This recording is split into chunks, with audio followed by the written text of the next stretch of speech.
What is going on, y'all? Faiz Sports Talk back at it with another video talking some NFL, and I've got a very interesting topic to bring you guys today, and that is how I believe the new offensive coordinator for the Chicago Bears, Luke Getsy, can construct the perfect offense around quarterback Justin Fields. So let's talk about it. If you're new to the channel, guys, welcome. Make sure to go ahead, hit that big red subscribe button down below. Make sure to follow me on all my social media platforms, and make sure you hit the bell icon so you're notified every time I drop a new video.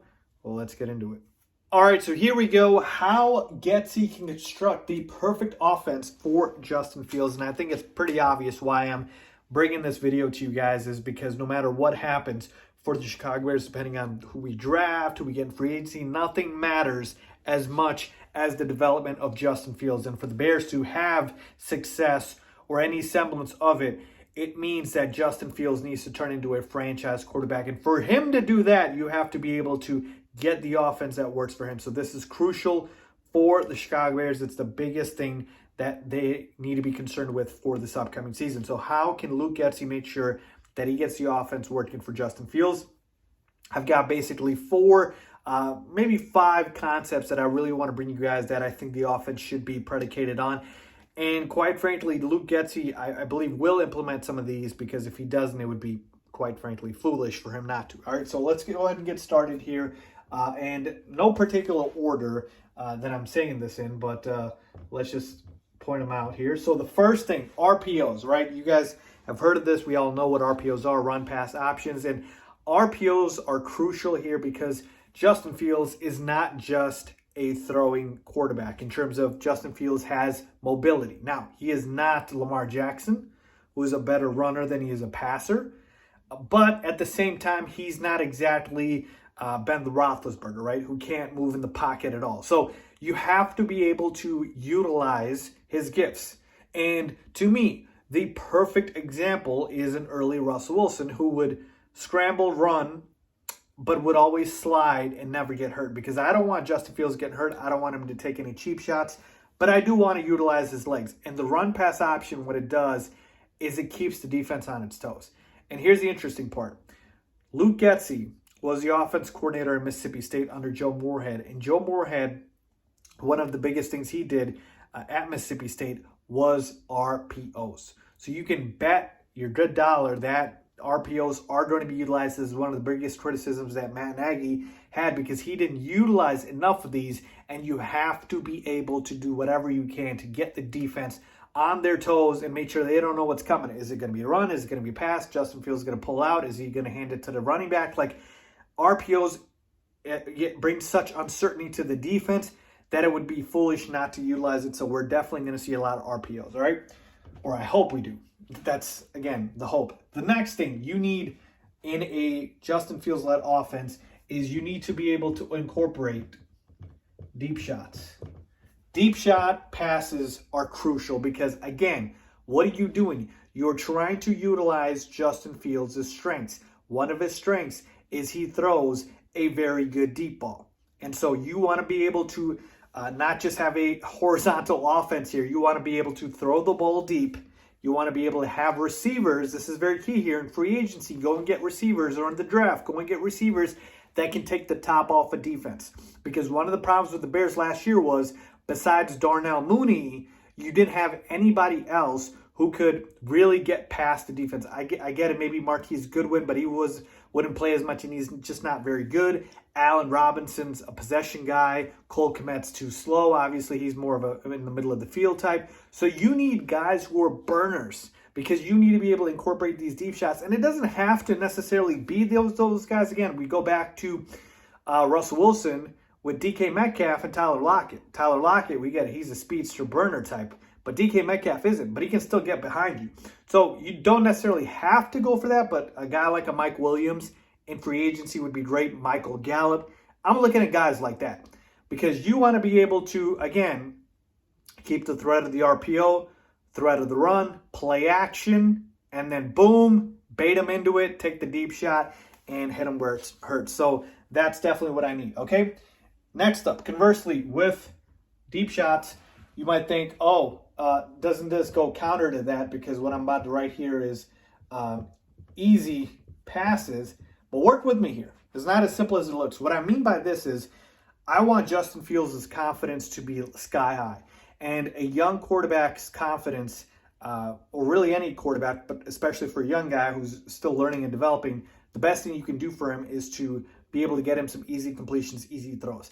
Again, another criticism of the Nagy offense. Everything was too complicated. Everything was, too difficult when it could have been much more simpler. I want crossing routes. I want to be able to get Cole Kmet in the flat. This is where we utilize Cole Kmet. Get those easy completions to Justin Fields so that he gets confidence. Again, everything builds off the other. You get those easy completions in the middle of the field, and you have RPOs, and then you can take deep shots. Like, you can't just depend on what you have to be a versatile offense. But I don't want just deep shots. I want to be able to incorporate a little bit of the easy passes there as well. So give me some of those easy throws across the middle of the field. This is really where, again, Cole Kmet comes into play here. Really, really want to utilize Cole Kmet for those easy completions in the middle of the field. So that is key. All right, number 4. This is not as important, but still there, is a strong run game. And the only reason I'm indicating that is play action. Play action wasn't used enough last year. We know that. RPOs is going to help with play action. Play action will help with deep shots. And again, easy passes will help with everything else. So you see how everything builds off one another. But let's talk about the strong running game here. We've got David Montgomery, who was not utilized properly last year. Khalil Herbert came on the scene, was very productive in his stint. And we have Terry Cohen coming back. And so you have 3 running backs, 3 productive running backs who you can utilize. And so you want to be able to utilize the running game because running game, again, take the pressure off your young quarterback, also sets up play action. And the running game is going to obviously instill confidence in the quarterback that it's not just all on him, right? So a strong running game is going to help you, period. Again, I don't want to depend on it completely, but it's going to help you out a lot because the real reason for the run game is you can't play action if you don't have a strong run game. So I need to be able to have this so that I can have this because play action is crucial. Justin Fields is very, very, very good off play action, and I need to have that run game to be able to go to play action, okay? And then finally, number 5, this is just more of like a conceptual thing really, is I want this offense to be efficient. All right. And why am I saying that? Is because, look, folks, Justin Fields is not a volume passer. He's not going to drop back and throw the ball 40, 50 times a game. You want Justin Fields to be able to, again, emulate the Russell Wilson model. I keep going back to him because I just think it's very much the perfect example.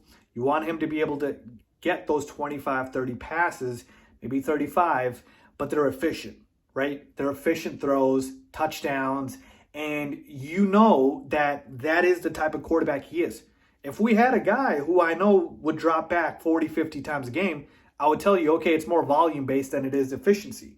But with Justin Fields, it's all more efficiency because you know you're going to get the deep shots. You could literally get a touchdown on one play. You know he could run with the football. That's going to give you big chunks. You know he can RPO. You know he can do a bunch of different things.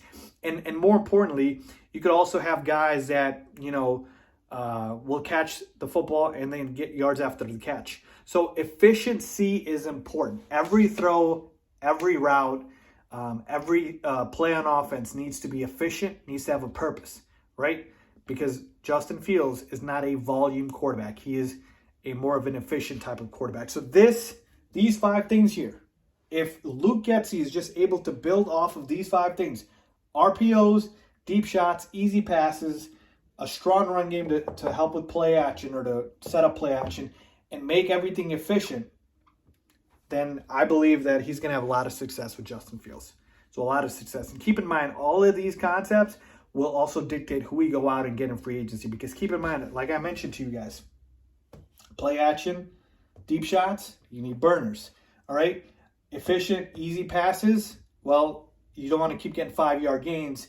You might want guys that can get you those yards after the catch. We didn't have anybody like that last year. So again, based off of what you do with the offense, that is going to help build and determine what you will need in free agency and in the draft. So hopefully Luke Getsy looks at these concepts that he has and incorporates these ones as well.